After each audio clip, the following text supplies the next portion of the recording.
বিশেষ নেতা হতে চান বিএনপি নেতা শামসুজ্জামান দুদু। তো দুদু তো নেতা, কিন্তু তিনি হতে চান সালাউদ্দিন আমির খসরুর মতো ভাইটাল। দুদু কি সাবেক ছাত্রদল সভাপতি এবং সম্ভবত ভাইস চেয়ারম্যান। এখন বিএনপিতে ভাইস চেয়ারম্যান এবং চেয়ারপারসন উপদেষ্টা, এই দুইটা হচ্ছে ধইঞ্চা পোস্ট, দুধ ভাত পোস্ট। এদের কোনো পাওয়ার থাকে না। আর সহসভাপতি বাংলাদেশে তো এমনিতেই ট্রলের বিষয়, আপনারা জানেন। এখন দুদু অনেক গায়ে পায়ে মোটা, ঢাকা বিশ্ববিদ্যালয় অ্যালামনি অ্যাসোসিয়েশনের পোস্ট দখল করেছেন, সাবেক ছাত্রদল নেতা, চোখ গরম দিয়ে কথা বলতে পারেন, টকশোতে গিয়েও রেগে যেতে পারেন। তার একটু মন চায় না যে স্পেশাল নেতা হবেন, বিশেষ নেতা হবেন। কিসের ভাইস চেয়ারম্যান? তিনি হবেন সালাউদ্দিন রিজভী কিংবা আমির খসরুদের মতো গুরুত্বপূর্ণ। ভারত তাকে সামনে আনবে, তারেক রহমান স্পেশাল অ্যাসাইনমেন্ট দিয়ে পাঠাবে, আলাদা একটা ভাব থাকবে। মূলত চান এইটা, কিন্তু দুদু সেটা পাচ্ছেন না। এখন সেটা করার জন্য নানান কথাবার্তা আচার আচরণ করছেন, যার ফলে তারেক রহমান বিশেষ নজর দেয় কিনা এই চেষ্টায় আছেন দুদু।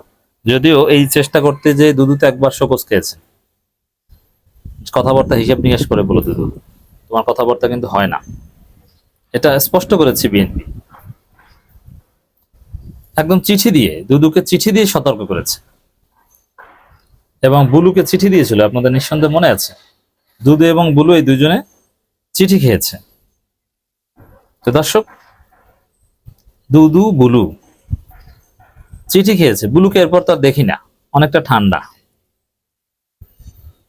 আর দুদু আছে, কিন্তু দুদু তার চরিত্র তেমন পরিবর্তন করেনি। তিনি মার্কেট পাওয়ার চেষ্টা করে যাচ্ছেন,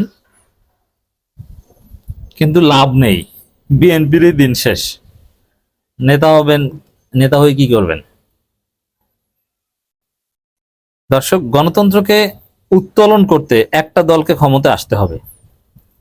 এমন দুদুদের ন্যারেটিভ দেখেন, গণতন্ত্র মানে বিএনপি, বিএনপি ছাড়া কোনো গণতন্ত্র নেই, বিএনপি ছাড়া কেউ এদেশে গণতান্ত্রিক না, শুধু বিএনপি ক্ষমতায় আসলেই গণতন্ত্র থাকবে, না হলে থাকবে না। ন্যারেটিভ এটা।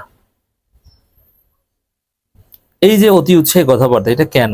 এটার কোনো অর্থ আছে? ওইটি হচ্ছে বিশেষ নেতা হতে চান, একটু ফোকাস পেতে চান, সালাউদ্দিনদের মতো গুরুত্বপূর্ণ হতে চান। কিন্তু সালাউদ্দিনদের যেসব জায়গা পাঠানো হয়, আমির খসরুদের যেসব জায়গা পাঠানো হয়, বিদেশে নেওয়া হয়, আবার সরকারের সাথে ডিল করতে পাঠানো হয় ঐক্যমত্য কমিশনে, কই দুদুকে তো কোথাও পাঠায় না ভাই। আপনার পোস্ট হচ্ছে সহসভাপতি, আপনি এইসব খাওয়া কথা বলে তো পাবেন না কিছু।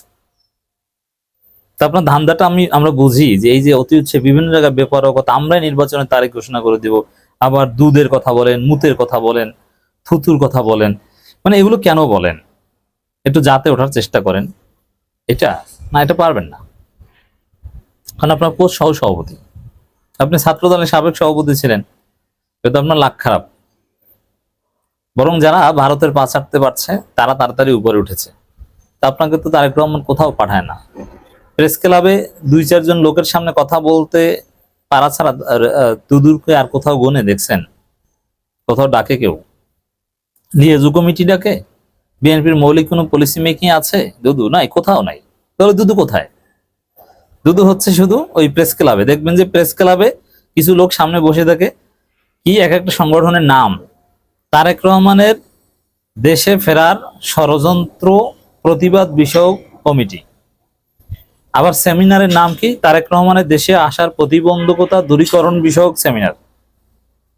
তো এই সব জায়গায় বক্তব্য দেন এখন ওই বল না, বটতলার উকিল, 2 পয়সার উকিল, 2 পয়সার বিএনপি নেতা দুদু। তা আপনি চান কোন কি, এটা তো আমরা বুঝি, কিন্তু ওটা হবে না।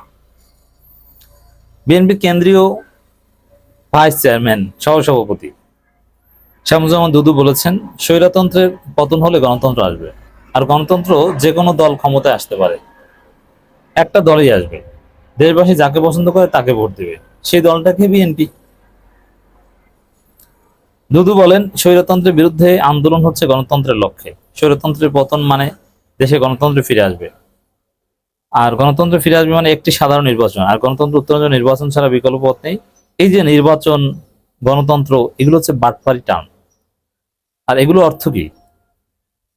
রিপাবলিক বলেন পারলে, তা পারবেন না, বলতে পারবেন গণতন্ত্র, এটা হচ্ছে একটা বাটপারি। গণতন্ত্র মানে কি শুধু ভোট? তা আপনার শুধু ভোটের কথা বলতে পারেন, এটা তো হাসিনা বলতো। আসল জায়গায় হাত দেন, পারবেন না।